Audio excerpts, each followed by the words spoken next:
listen to me, baby. You just can't win. Places you trying to go, I've already been. La la la la. Inner Wealth Podcast. La la la la. Inner Wealth Podcast. La la la la. Inner Wealth Podcast. You know what day it is. Inner Wealth Podcast with David Liz. So manifest the greater this. And things all good cause I say it is.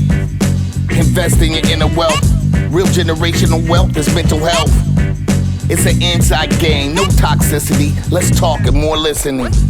Ladies and gentlemen, and now introducing David McCullough, Elisabeth Holstra, host of the Inner Wealth Podcast.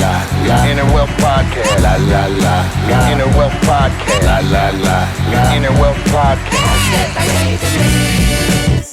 Disclaimer. Information in this podcast and interview is not to be taken as medical advice. Always consult your physician before beginning any inner hacking program and before making any lifestyle changes. The material shared by guests in this podcast is not the opinion of David McCullough or Elisabeth Holstra and disclaims any responsibility of inaccurate credentials of guests or information used that may cause harm. No guarantee is given regarding the accuracy of any statement or opinions made on this podcast. This general information is not intended to replace your healthcare professional. All right, everyone, welcome back to episode 2. IIW2 Inner Wealth Podcast with Dave and Liz. Yep. You heard Ras.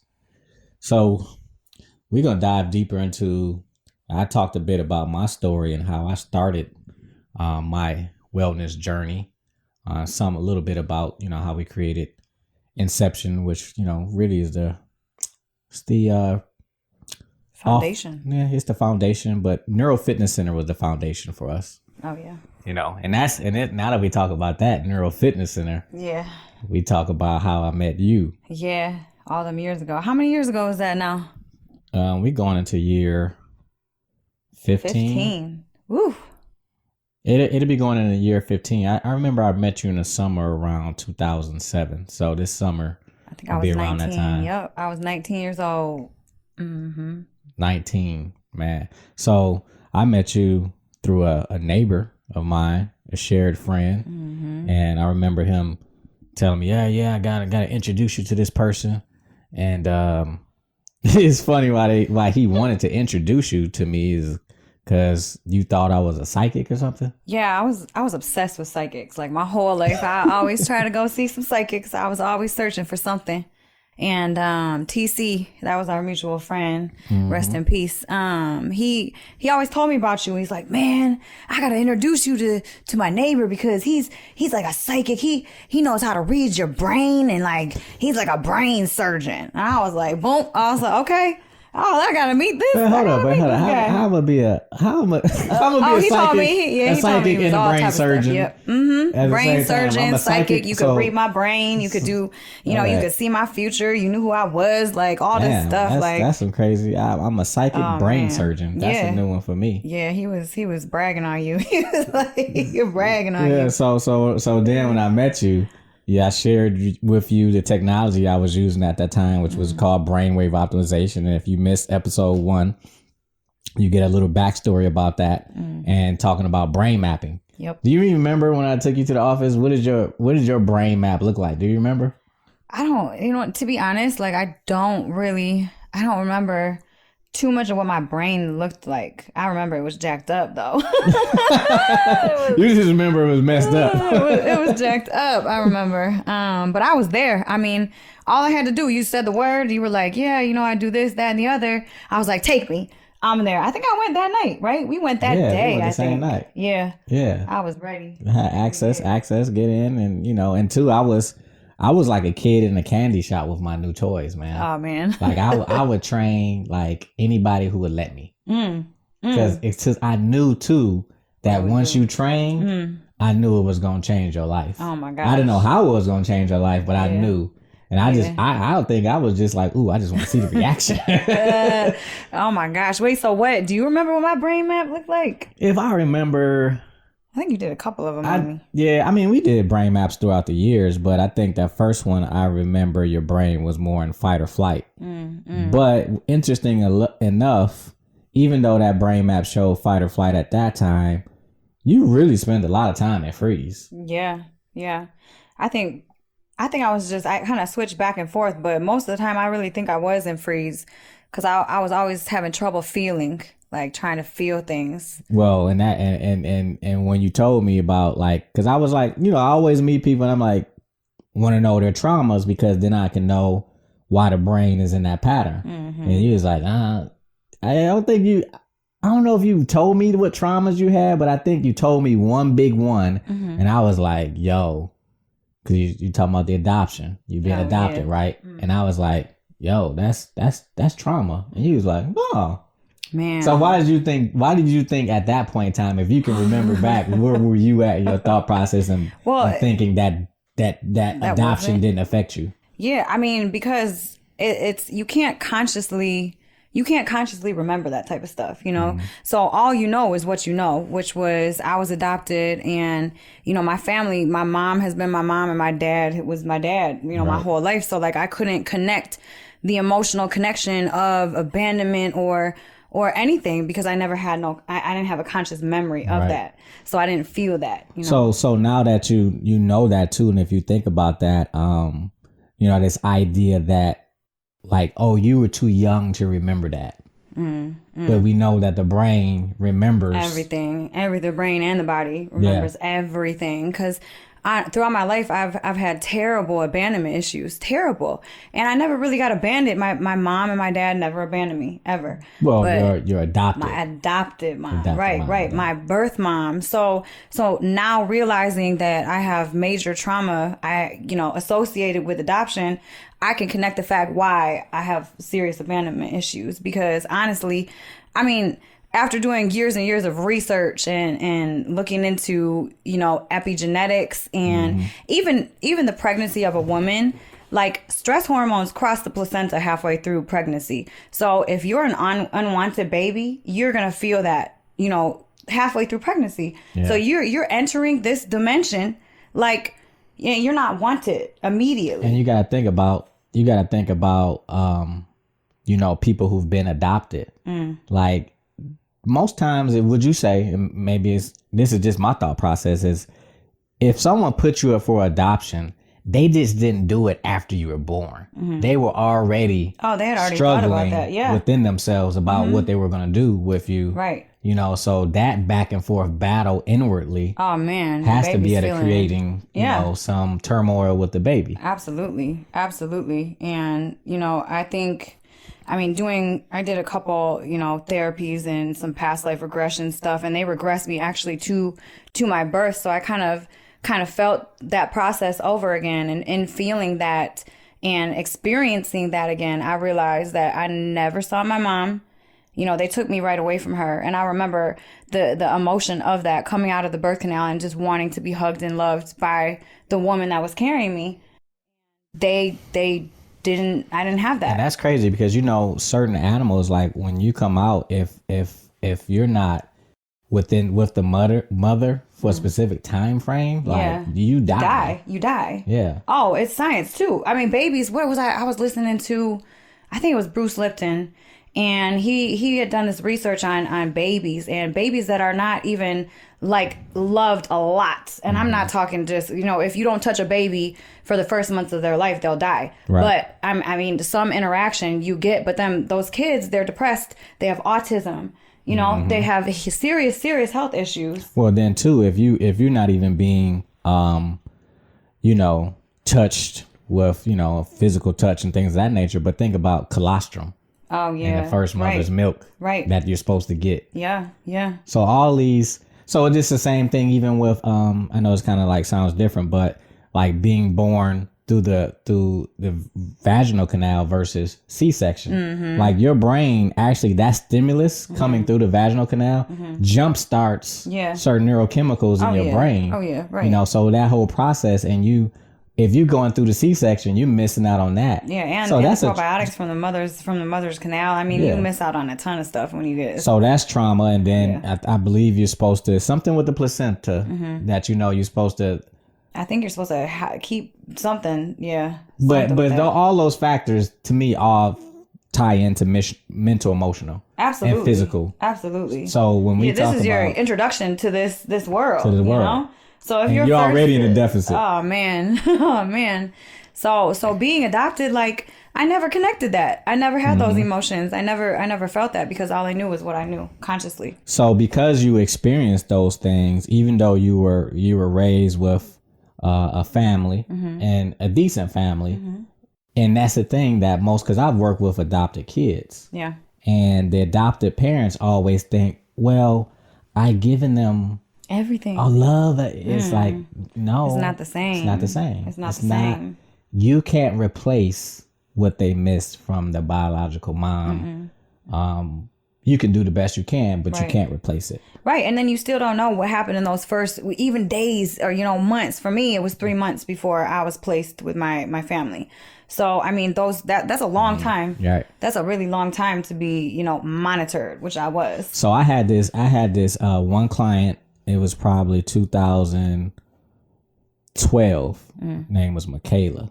And I can talk about this freely because we've done an article and everything, but on this story, but she was adopted from Russia. So in Russia, she was in the hospital. After she was born, she was in the hospital for 9 months without her mother, just in the hospital, 9 months. So when she was adopted by parents here, white family, and they came to us, girl was pulling knives out on the mom, adopted mom. She had to be told, she to ask her mom 15, 20 times a day, do you love me? She would always have to have somebody with her. She was diagnosed with oppositional defiance disorder. I probably would have gotten diagnosed with that. Yeah. if I would have went. They didn't have that at that time, I'm pretty sure. So oppositional defiance disorder. So ODD, ADD, I believe, or it was ADHD, which is the hyperactivity. But really, we knew when we looked at their brain pattern, that brain was in freeze and fight or flight. And so by the time we trained her, we did about 2 or 3 days of brain training.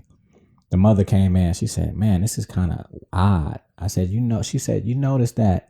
I noticed that she hadn't asked me not once today as if I loved her.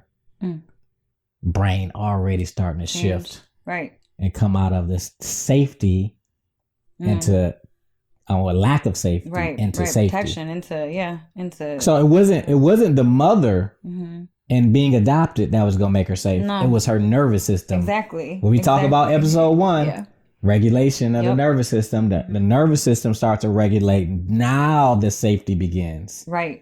But until you can reach her therapist, we worked with her, Dr. Carmen Baldus. And Dr. Carmen, she told us, she said, her psychologist, she said that she had went from that of like a 2-year-old to a 7-year-old within a week of working with us. Wow. I can see it. So, but when you get it early, it doesn't mean that she's going to be perfect. Right. But it means that she doesn't have to, from 7 years old at that time, that she doesn't have to carry that until she's 27. Right. And Stuck in that stress response. On drugs and done every other thing to try to self-soothe. Right. And you just think that person is just a lost cause, even though they've had a hell of an experience in coming here. Right. So does that story kind of identify with you any? Yeah, absolutely. I mean, honestly, well, I was a pretty good kid, I would say, but I just started doing bad things right away. And like, now that I look back on it, at age 11, 12, I shouldn't be reaching for alcohol, trying to drink or trying to hustle some weed in the streets. Like what kind of at 11 or 12? How did you even know about weed at that time? You know what? I didn't. So I knew that sage looked like weed. So I put it in little baggies and I was trying to hustle it You were off. selling dime bags of sage. Sage. It was a holistic gangster then. I know. Thug life healer. Always, it's been in my blood. But anyways, no, I mean, but at that age, why does my brain go there? Right? Yeah. Why does my brain go there? I was angry. I was an angry child, real angry. And, I remember even doing trauma release exercise. One day I regressed back to, these temper tantrums that I used to have when I was 1, 2, 3 years old. And I remember the emotion inside of me. It was anger. I was so mad. I would used to bang Was my... that the day you called me? Oh, yeah. You was Listen, tripping. y'all ain't been doing no healing work unless you've been on the ground with your head spinning around in circles, screaming, crying. Right. But anyways, no, I was so mad, and I would bang my head against the floor, bang my arms and legs, and just snot all over the place. And I would like, why did I have that level of emotion in my body at that time? And you know, now that I look back on it, it was because of the adoption. It had to have been. It had to have been. Because where else was I getting that from? Because, you know, my parents, they were good parents, you know? They were good parents. They loved me. They cared for me. They didn't abandon me. But I didn't learn that. That wasn't learned behavior is what I'm getting at, you know? Right. So, No, it was trying to, again, the brain is trying to find a way to self-soothe. Right. It don't have to look pretty, and you don't have to understand it. But that's all the brain is trying to do. We're all trying to move from pain to pleasure. Right. You know? So what was some of the ways that you were trying to get out of pain?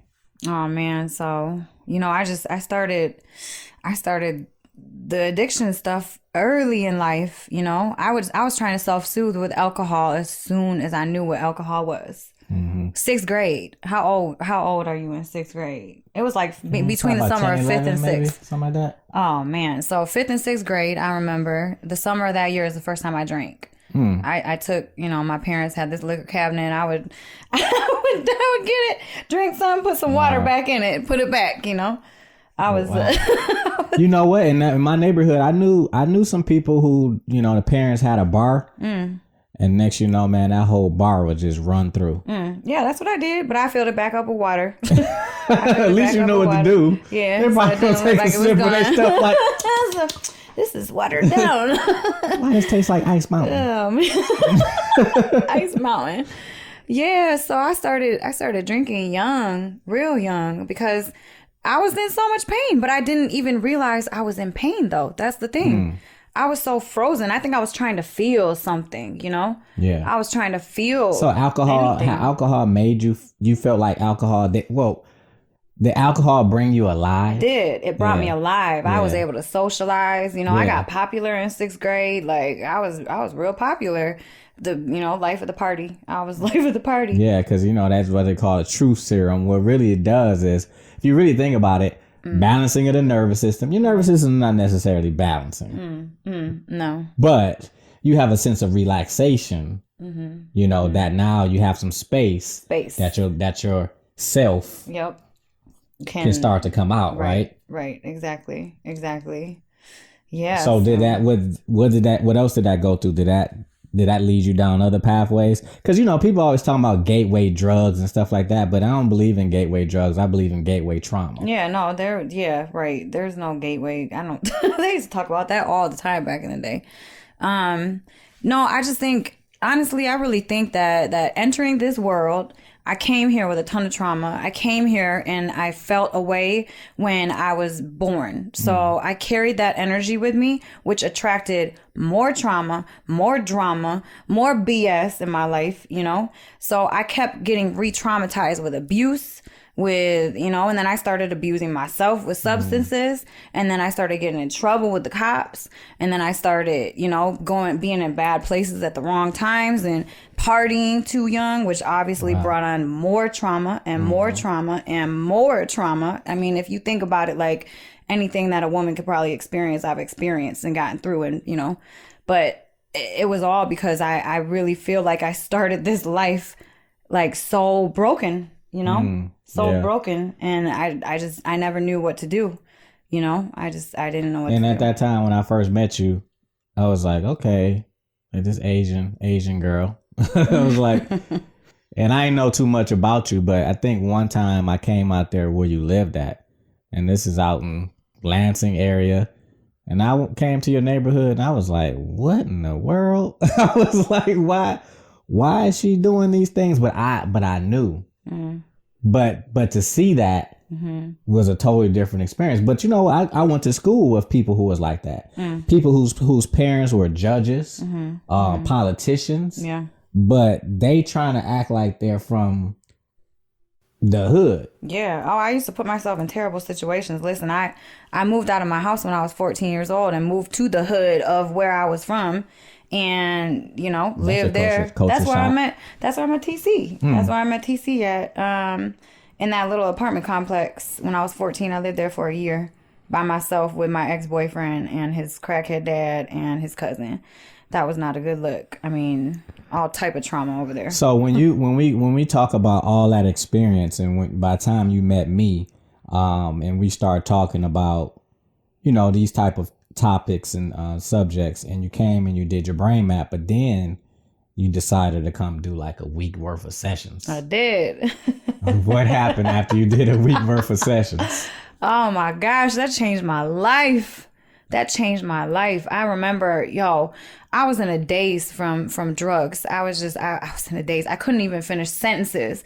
Like, I was so stuck, I was trying to get out of that feeling. Why couldn't you finish sentences? Drugs. It was so many drugs. I mean, it was just days and months. I think I had just gone through like a binge, honestly. I think I was 19, right? I was like a year binge just of drugs every single day. What type of drugs, if you don't mind me asking? It was Adderall, ecstasy. So quickly, what did you feel on these drugs though? Like, we talked about alcohol, right? Alcohol made you come alive. Yeah. So what was the other ones what was the feeling that you were seeking? Love from ecstasy. Love. Ecstasy made you feel like that? I could feel love on ecstasy. So I love that. They're using ecstasy with MDMA within MAPS, the Multi-Association of Psychedelic Studies, for therapy. And So you could probably, I could see you why. could have healed yourself from it, but when it's in the hands of someone who's 18, unskilled, right? You were probably binging. overdoing it. I should have died 18 million times as many ecstasy pills. I mean, talking about 6 in a night, 8 in a night. Well, I don't have any contrast to know what that means. It's bad, okay? What's the recommended? The recommended dose is probably. What's the recommended doses of street drugs? It's probably half a pill, okay? Half a pill. And you took 6. 6 to 8 in a you night. had to be out your mind. I was completely on my mind. I remember my parents. So I got stolen out of bed in the middle of the night, and I got sent to boot camp. When I think I was 16. I was just a horrid child, though. I was causing my parents so much drama. I was getting arrested all the time, getting in trouble. So they had enough of me, and they signed me up for that boot camp thing. And these people came and got me out of Jenny bed. Jones. Remember Jenny Jones? They used to sit there on the shows that had a boot camp. Come on, like Scared Straight type stuff. Like, listen, now that it's funny. Oh, you went to Scared Straight too? I went to all that. They had so me now all that. now we really think about it. It's like, you're not gonna scare trauma out of somebody. Nah, you can't do it. You're not gonna, Listen, that boot camp, honestly, like, that probably would have helped me. But then, I came back and I still was the way I was because my nervous system didn't change. Right. I learned a ton about surviving in the woods, though. But other than that, my nervous system, I was still very imbalanced. So coming back from that, I probably would have been okay. But they sent me away again to boarding school. And, I got almost kicked out. They pulled me out before I got expelled from boarding school because I was getting in fights and having parties and think about it. Like, it sounds, now that I'm talking about it, it just sounds horrible. Like, but it sounds like that. But at the same time, it's totally understandable when we go back to Michaela's story.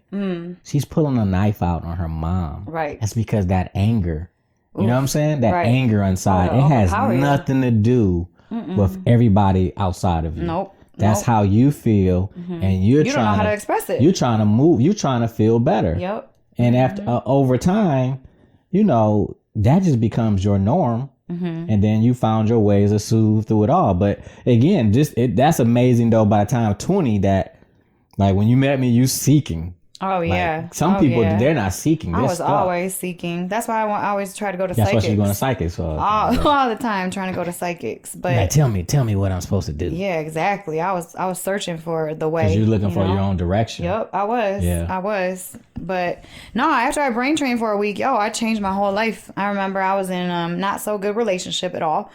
It was very abusive, and I got out of that, and like immediately I moved back in with my mom. I signed up for school. I started going to college. Like, really? I started working out. I thought you went out to Cali first. No, I went back home for a little bit first. Really? Yeah.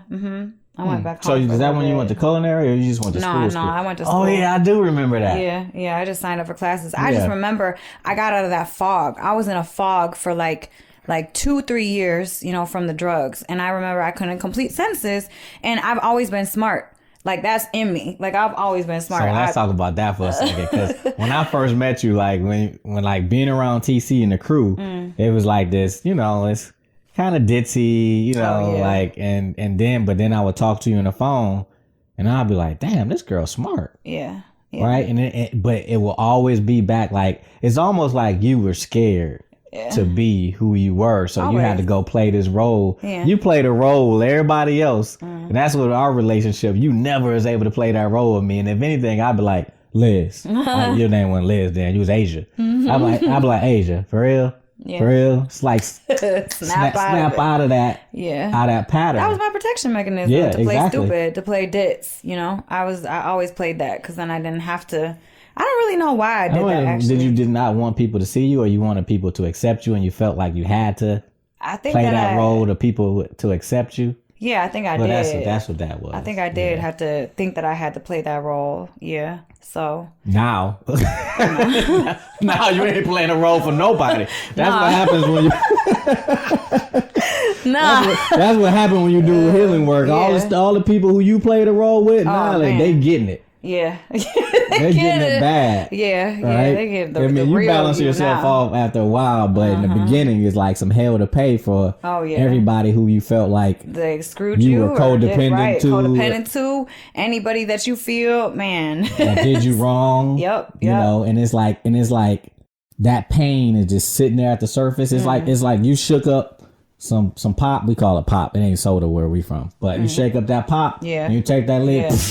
Oh, on everybody. And they're like, what happened to you? Why you changed? Why you acting like that? Why you so... Right, no, this was years worth of shit I really wanted to dump off onto you. But because I ain't step on no toes and I wanted you to love me. And now you like, I don't need you to love me. I don't need nobody to love.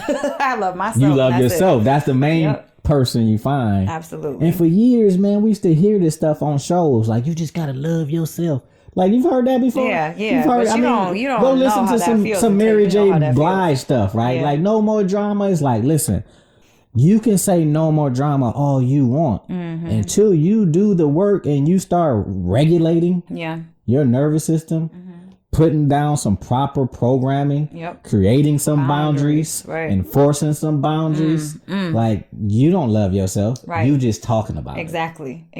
Like what you said earlier when you did trauma release, and that's a whole nother tangent we'll talk about at some point. The issues are in the tissues. That has to come up. Those emotions have to surface. They have to. So when people talking about they doing the healing work, I'm like, yo, if you ain't felt like you want to off yourself, and die because of the emotions that's coming up because it's so strong, you ain't done a healing work. You just took some bubble baths and some chemical. Yeah, right. chemical bubble baths. Right, with some chemical candles. Chemical candles. Oh, yeah, I'm doing the healing work. You put some non-organic cucumbers on your eyes. Right. Your skin sucking up toxicity, man. You becoming more toxic. We've even self-care.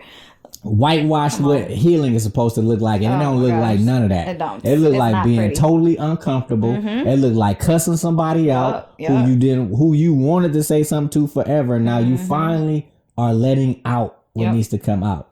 Right. That's healing. That's what the healing work would look like when I've been through it. Me too. I see you going through. I see other people going through. I be laughing at them, not because it's funny, but because I remember how it was. He does. All I can do is laugh. Man, you do be laughing. Because I'm like, ha, yeah, you'll be all right. Get off, get off the ground, man. Stop playing. Up. Get up, stop playing. Okay, like, okay. Right. But how long did it take you to get to where you are right now? Oh my gosh, I'm still going. What you mean?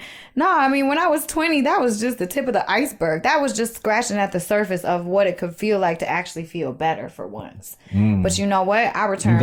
You got that glimpse. Oh, a glimpse. I got a glimpse. Yeah. But you know what I started doing? I started returning back to the things that I used to do in my toxic environment. And I started doing the drugs again, and I started drinking again, and I started using brain training as a mechanism to return back to normal because I knew how to shift myself. After your drugging and stuff, Yep. Oh, yeah, I used to be so mad at you. I know. I know you did. I used to be like, man, stop coming in here until you ready to really do the work. And you come back. Ready. You would come back. I'm blacked out. I'm like, what? What is we doing? But listen, I mean, but you know what? I didn't fully understand at that time either. I did to a degree, but you know, like it's not like I can put myself in your body and feel that level of pain. You know, I can just know that I know that you were blocking the healing response because with brain training and all of our other services, it's like, and we probably need to update some of our documents and let people know this. Like, don't do no drugs. No. Don't do no alcohol. You kill the neural nets. Yeah, exactly. You kill the progress that you make. You kill the progress. And so you come in, you do some services, and then you go drink afterwards. Right, well, bam, your nervous system back whack. And you have to purge. You have to purge that out. So whatever comes up after you do the services, because you create more space within yourself after you do the services, you're going to feel emotion. You have to purge I'm trying to think now, though. I remember what I felt when I did the services. I remember we was in Arizona. We was on Camelback Mountain Road, whatever. And my dad said something to me. I just like snapped. He was like, man, what's wrong with you? And I didn't realize I just had so much anger toward my dad that was just bubbling up. And I just like letting him have it. Like I was agitated. So I don't remember. What did you have stuff coming up that you can remember? No, I just remember it brought me out of my fog. It brought me out of my fog that I was in. I was in a deep fog, but I was still self-soothing and regulating. Like I think I went back to my mom's for a couple months.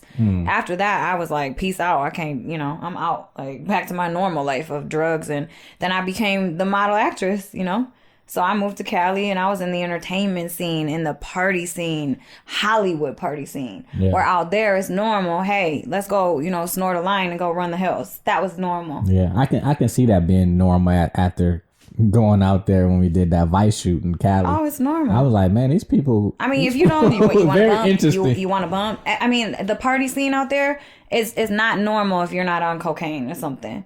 Like, I remember, you want to bump? You want to bump? Hey, let's go do a bump. It was the most normal thing ever out there. And, from where I'm from, like, from Detroit, like, I never, like, we talked about dudes are drinking 40s, okay? St. Ides. They maybe 40s. King Cobra. They had some weed. Weed was considered, okay, you doing weed. But when you start doing snorting coke and stuff, like, oh, man. We like, dude, what? Yeah, like, that's normal in Cali. Super normal in Cali. But that fast lifestyle, that fast lifestyle will take you down if you don't have a strong, hold and grasp on who you really are, which I had zero. So I was just out here.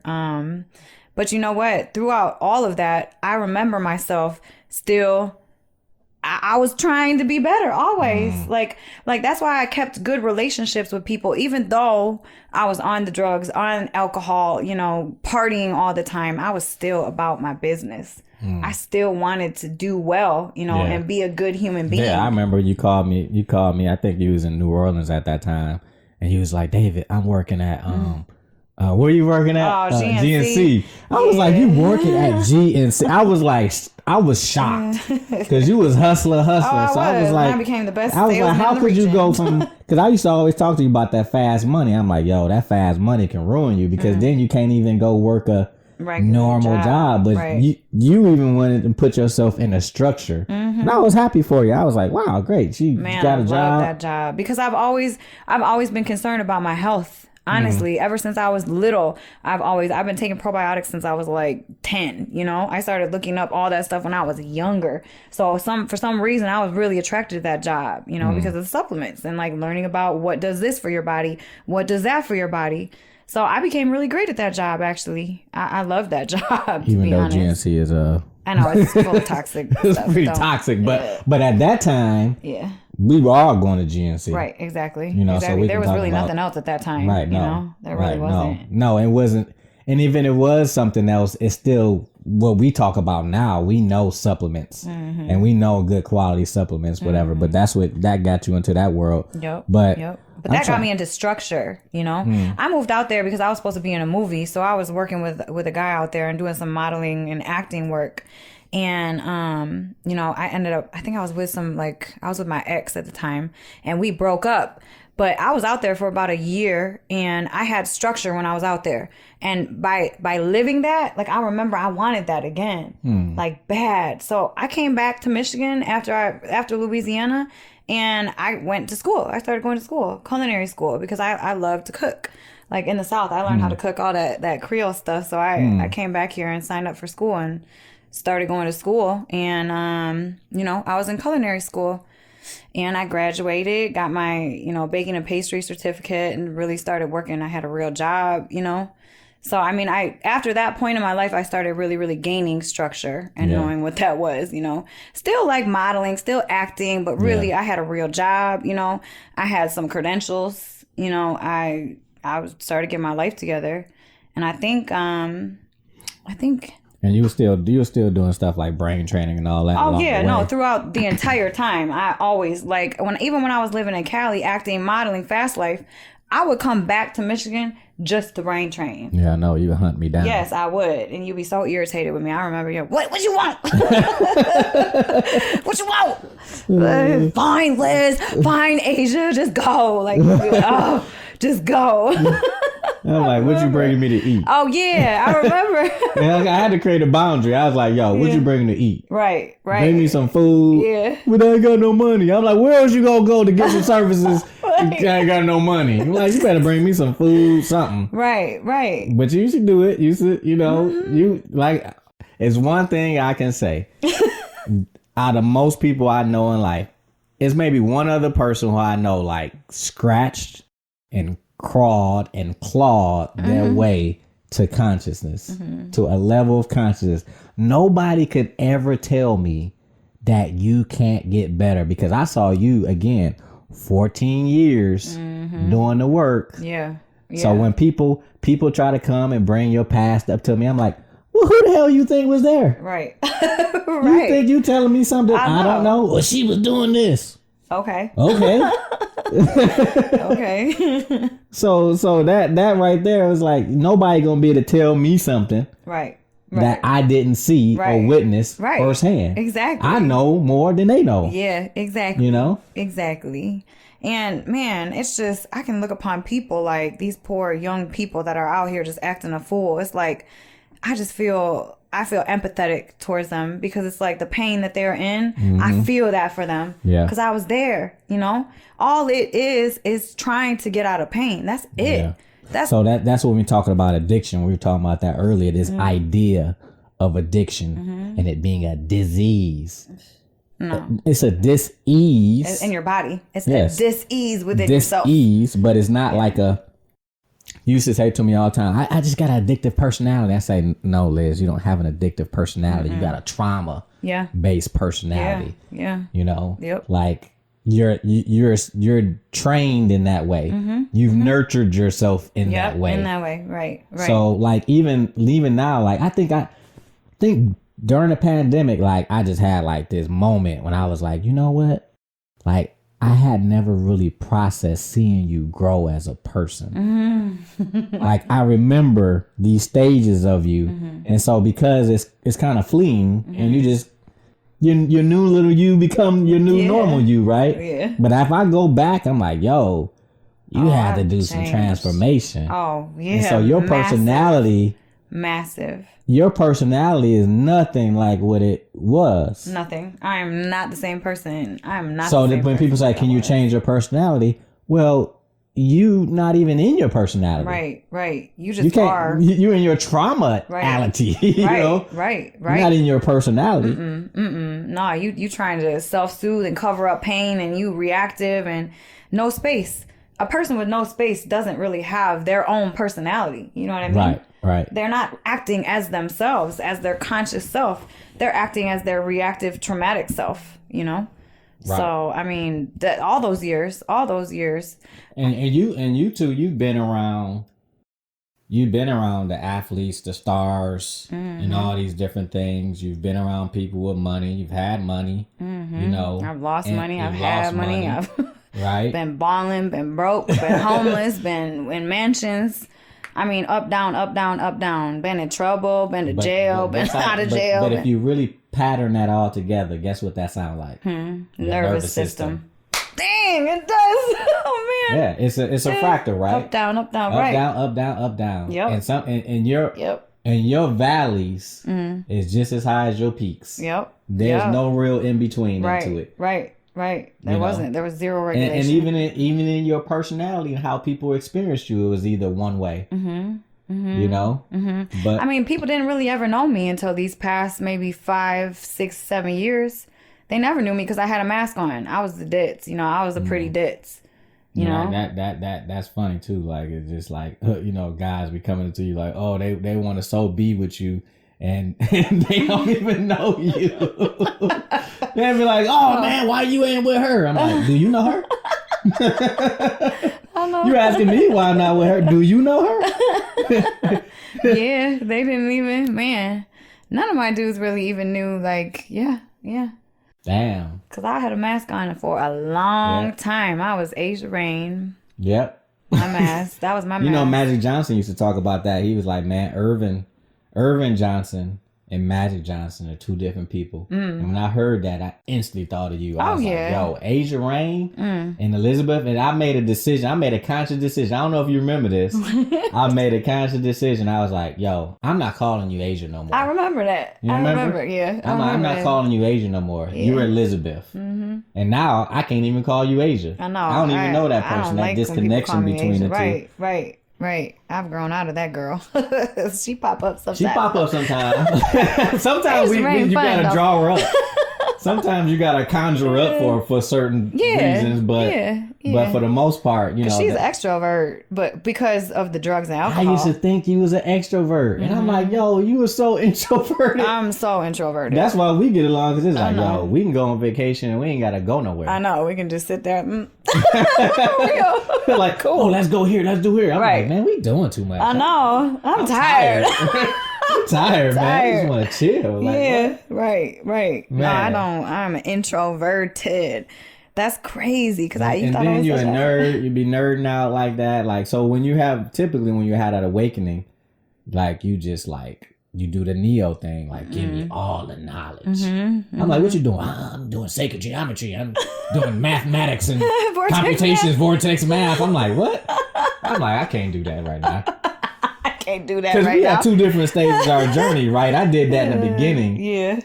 And now, like, I know what I know, and I'll learn new things, but I've also gotten to a place where I understand, yo, this is the same shit over and over again. Yeah, that's spiritual. Like, it's nothing new. Yeah, you were saying you devoured Wayne Dyer, Anthony Robbins, Deepak, Joe Dispenza, all of them. Yeah. All of them. I've read every single book they've ever written, ever. All of them. And then you get to the place you're like, it's the same thing through a different vessel. It is. It is. Even if you go through read all the sacred texts. It's the same stuff. You got to leave out the BS. Yeah. Even the BS in all of them, it's the same stuff. Right. Scarcity, fear, you know, ego driven. Right. That's all the same stuff. But the other side, love, peace, happiness. Right. That's all in all the religions too. Right. You know, so it's all the same stuff. So what is it that we're really trying to get to? Man, we're trying to feel better. Yep. We're trying to feel better within our vessels, within our bodies, but it ain't gonna happen from you having all the Bitcoins. No. You can do those things, because we do those things too, right? Like, shoot, I'm in Dogecoin right now. I know. But I'm not moved by those things. Right. They can't control. Right. They don't control how you feel, how I feel. You know, I mean, for a second when we was trading during the pandemic, we started doing some trading during the pandemic, and man, we was doing trading US 30, and that thing was kicking our ass. That my nervous system up, down. We were stuck in that trade for 24 hours. It was longer than that. It was longer than that. It was like 30 hours. I was like, I think 30 hours. It was 24 hours. Something. I don't know. It was a long time. I was like, you up? No, I'm out of negative 200 now. I think I'm ready to take my loss. Yo, I was like, I'm taking a nap. Just scream if anything go and pop off. But that showed me too. Look at that parallel of the stock market. The market moves by emotion. Emotion. Right. Absolutely. It moves by emotion, and guess what it looked like? Nervous system. Up, down. Exactly. So it's like, what are we really trying to do? We're trying to feel better. We're trying to be able to have experiences in life Yep. But when you come to the place when you understand that the experiences are all happening inside you, within you. that's right. the riches. That's the wealth. Yep. You know? Yep, absolutely. And you can't tell nobody about that. You have to actually do the work to get there. Yes. You know, and traditional talk therapy is a way. And we talk about all of our tools. Absolutely, it is a way. Yeah. You know, my parents, again, said in the same first episode, my parents was in it for years, but there's more. Yeah, there is way more. There is way This more. vessel that you house. Yeah. Literally, it's in your leg. It's in your ankle. It's in your toe. You know what I'm saying? Right. Like it's in your Right. it's in your throat. It's in your forehead. You know, it's in the top of your head. It's everywhere through you. Yep. Those I got back pain. People be complaining about back pain and thinking because they move something. Oh man. It's like no, because what's the root of what's the emotion for anger in the back, the low back? Is that fear around the kidney area, right? It's fear in the kidneys or fear in kidneys, yeah. Liver is anger. Liver right? is anger. Yeah. Yeah. Mm-hmm. Yep. People don't even make those correlations, Nope. but that's why we're here to be able to talk about this so people can begin making those correlations and having that sense of awareness. Right. Like I say, everything that I saw you went through, everything I went through for myself, if we compare traumas, your trauma's way worse than mine. But guess what? Your body. I still went through the same shit you went through. Exactly. Absolutely. You know? Because your body is still your body. Yeah. The body still holds it. Exactly. Right? And I still see other people doing the same thing. It's no difference. Nope. You know? But you know what I can tell you? No drug could ever make you feel as good as feeling whole and actually loving yourself in your own body. And I've done a lot of drugs and I thought I felt really good on them drugs, but no amount of drugs will ever make you feel as whole or beautiful or peaceful or love, within yourself as much as really falling in love with yourself, Yeah. And again, when you say that, I hear those statements and I've heard those statements being said by people in the past, but nobody ever gave you a systematic way to reach that. Right. We're here to give you a systematic way to reach that level. Yo, because we've been there and we've went through this stuff. We know we've automated. And we've automated mental health, literally. So when people come out, they crying. We like this. Yeah, get it out. Yeah, we know. Gonna be fine. So what do I when you call me? You was losing your mind because you did trauma release. What I tell you to do? Yep. EFT.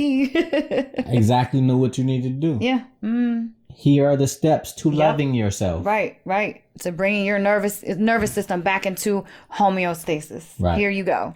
Right. Packaged up in a little present. Inception. Yeah. And you're gonna and along the way, one day you called me and you were like, man, what you remember the story? Tell the story. Yeah, I called you. I was so disheartened because it was at the beginning of my awakening. And I'm looking around and I'm like, you must be so lonely. I'm crying. You must be so lonely. I don't know who to talk to. This is so sad. These people are so just crying. You laughing at me. You started hysterically laughing at me. Hysterically. I'm like, this is so rude. I wish I didn't call him. This is doesn't feel good. I'm actually really sad about this. I'm really upset about this whole thing. And I was just cracking up because I'm like, welcome. Oh my gosh. like Morpheus, welcome Neo to the Nebuchadnezzar. Hey. This don't look pretty, dude. You thought this life was gonna be easy. Awareness. But the funny thing is, even though I feel that way, I don't feel that way. I know what you mean. You know what I'm saying? Because I don't look at how many people are not present. Right. I don't look at how many people I can't talk to. Right. I talk to the people who I talk to, and they're more than enough. Yeah. Right. Right. And that's again when you get to the place where we're moving from that place, right? Everything, we have storage units, and I've never seen storage units growing up being such a big thing because people can't let shit go. No, right. Can't. But people are moving away from these big houses to tiny homes. Yeah, right. Because going to the minimalism, right? And that's one swing. I don't think I need to go to a 600 square foot house. No. I would like to have one of those. Actually, some places around the country. Like just have little tiny homes that you go on your vacation. Because you think when you go on vacation, what are you doing? Yeah. You only need a place to lay your head. Right. I don't need 10,000 square feet of the. Like I got enough space here, and I'm like, Yeah. yo, this is like making me lonely. Right. You know? Right. 'Cause it's empty. Right. It's me. Yeah. You know. Yeah. Yeah. When the more you have, the more you got to maintain. Yeah, you got to take care of, right? That the more space you don't have. But 'cause you gotta think about how much we try to maintain the vessel, aka the sleeve. Mm-hmm. There's a lot of stuff that we be trying to do. Yeah. On a weekly basis. Yes, there is. And the reason why we try to do it is because we know once we do it, we're gonna really solve the real issue. Yep.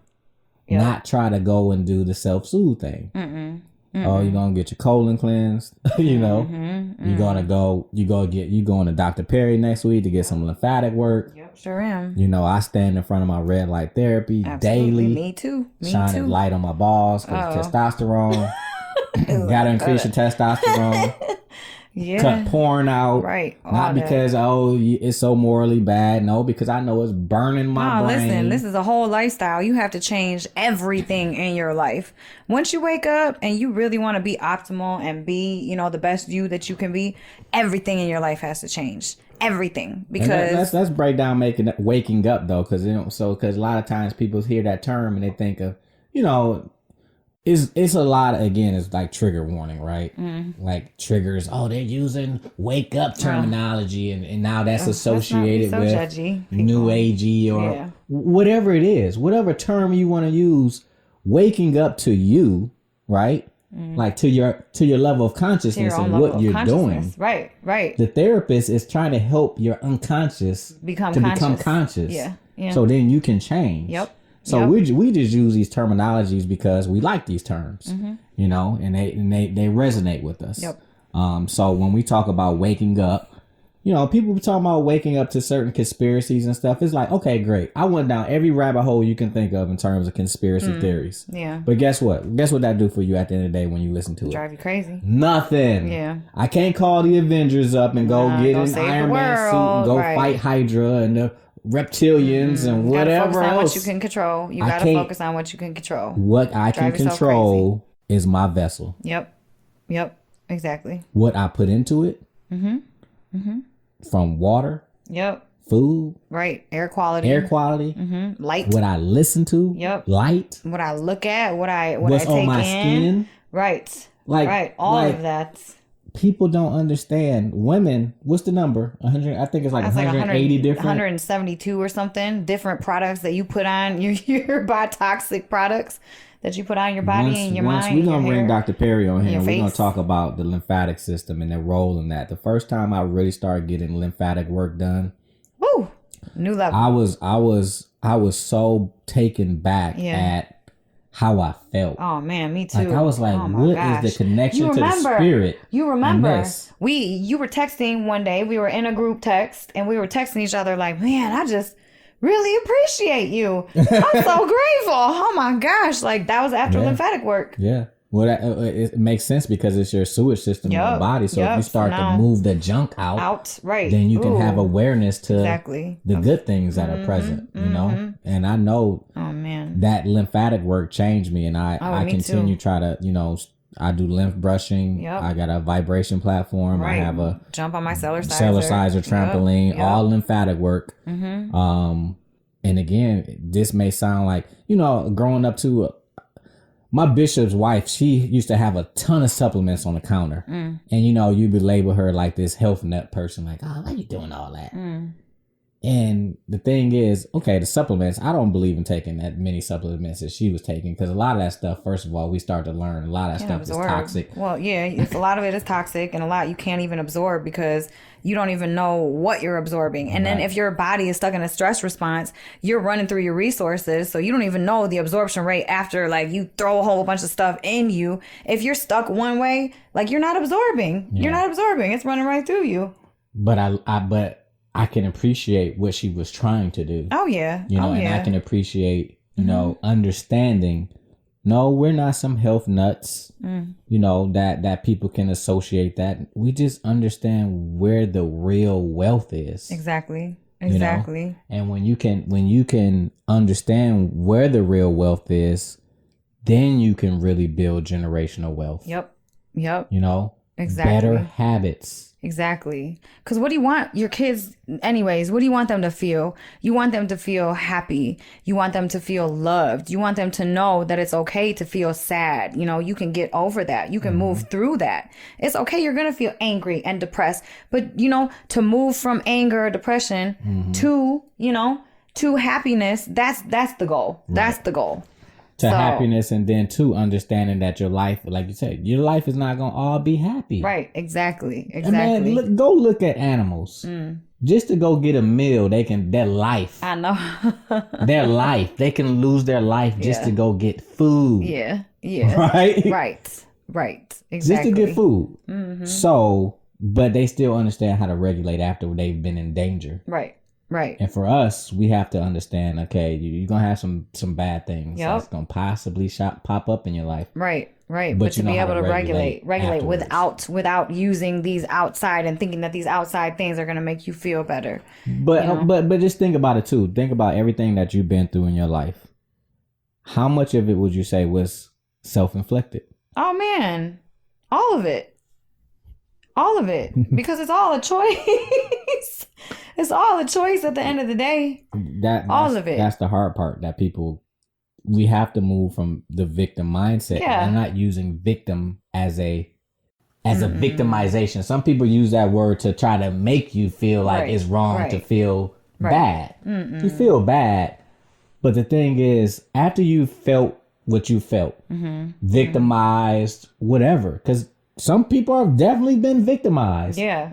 I've been victimized. But the question is, 10 years later, do you still want to be in that place? No, absolutely not. Because if you are still in that place, it's like you're a prisoner to the past. Yeah, you're a prisoner of the woe is me mindset. Move through that.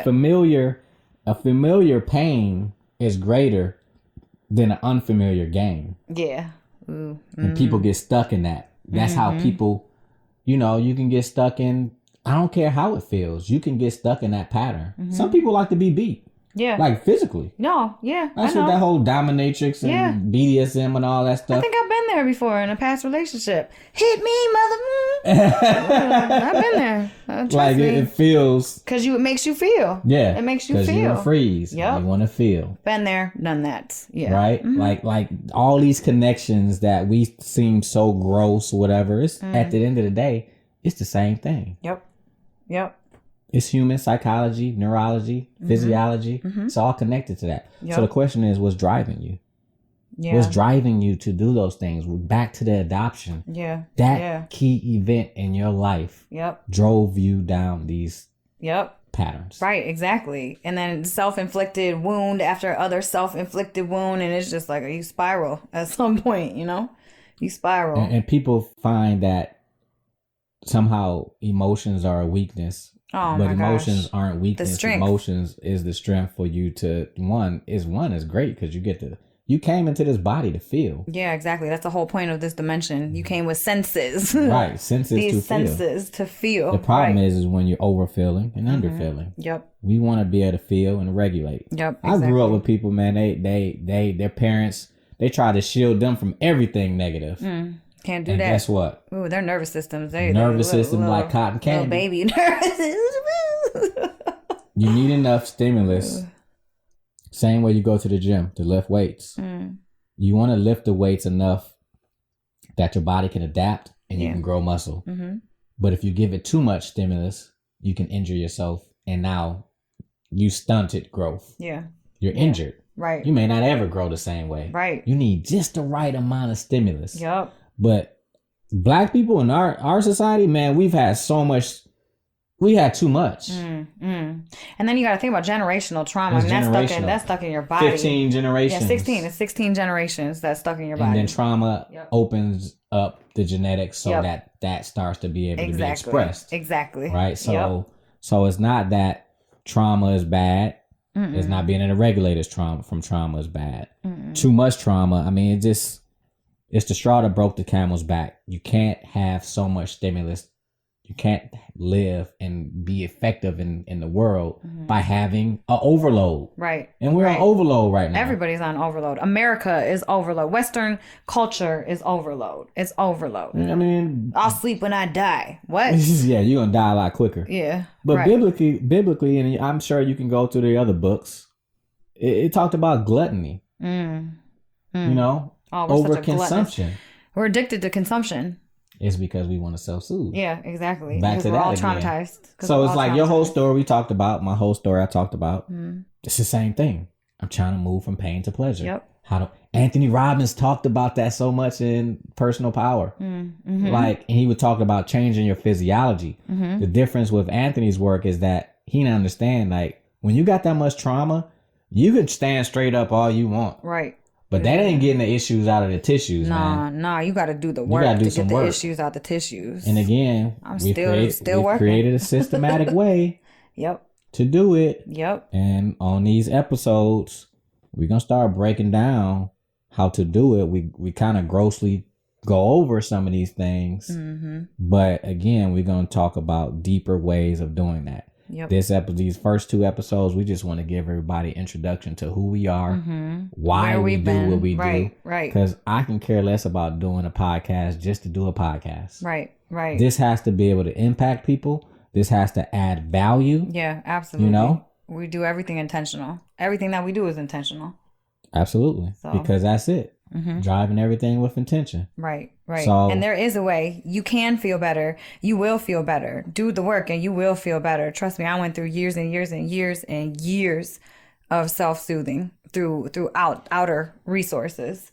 You know, high, walking through my life just not here, you know, going through traumatic event after traumatic event till I couldn't take it anymore. How did you experience the people around you? Because birds of a feather flock together. So your friends were just self-soothers. Yep, right? They sure were. And your romantic relationships with self-soothers too. Yeah. What was there? Well, they were just toxic because I was so codependent. You know, I had that abandonment thing, so I would attract these you know, very, very narcissistic, overly controlling, just, you know. But they were doing that from their pain too, right? Yeah. Oh, absolutely. Yeah. Absolutely. So when you say they're toxic, what do you mean? Like, I mean, just, you know, they like to beat women, or, you know, they narcissistic. Yeah. You know, they would just exhibit toxic behavior. Yes. But I don't, right. Because I know what you mean. I just want to clarify for people, because a lot of people are using the word toxic like, you're toxic. It's like, no, that person's hurt too. Yeah. Oh, no, absolutely. Absolutely. That person's behavior is toxic. People only do things out of pain. That's the thing. That's why I can never really even get mad at anybody, because you're only acting out of pain, your own pain. You're just trying to feel better. Everybody is just trying to feel better. I can't even be mad at people anymore. Yeah. I can't. After looking at about 1,000 brain maps and seeing the same patterns, not even in black people, in white people, seeing those patterns. And then when our people come in, I see them patterns too. Like, it's like, man, Father, forgive them, for they know not what they do. Yeah. Because again, we said it last episode, you're not acting in consciousness. So the whole goal is not to become woke for woke sake. Right. Right? You become woke for your sake. Exactly. Creating more awareness within your vessel. So and you can take control over this thing. So you can feel better. So you can learn to live through peace and love instead of stress and anger and reactiveness. I don't react. I mean, there are times that I react, but I have space between stimulus and response now. I'm not just a walking reaction. I have thought process there, you know. and two, so we can end on this note. It's a very important note. It's being able to move from dependency to independency to interdependency. Yeah. Right. Like our relationship had moved through that. Yeah. You noticed that. Yeah, it has. You know, you were dependent on me in certain ways. Then you became independent, and you know, you was out there, you doing your real estate, and then you came on a board with Inception. It was like, oh, like now all those years of me helping you, now you're helping me, but we still help each other. We're interdependent. Yeah. And that's where we have to move within society. We have to get away from this idea of that I don't need nobody. Right. Right. Or I need everybody. Right. No, we need each other. Each other. Right. Cohesive. We need to be cohesive. We have to move from competition. It's cooperation. Move from cooperation or competition to cooperation. We have to cooperate with each other. Yes. And that's how we get better as a people. And that's how we actually, I'll give this last story, is that when there's a spool of fish and there's an earthquake, those spool of fish that all surround each other survive the earthquake. But that one little fish that drifts off, he dies. Because collectively, we can handle the energy collectively. Yeah. But when we go and we want to try to just be on our own, I don't need nobody. Right. Inception is not just about tools. It's about the community. Right. Community heals. Oh, it's a community. Right. It is a community. And that's why we're here doing our podcast place, again. Safe space. Safe place, safe within. That's why we're here. Yep. So until next time, guys, we'll see you on the next episode. We'll dive even deeper into inner wealth. Peace.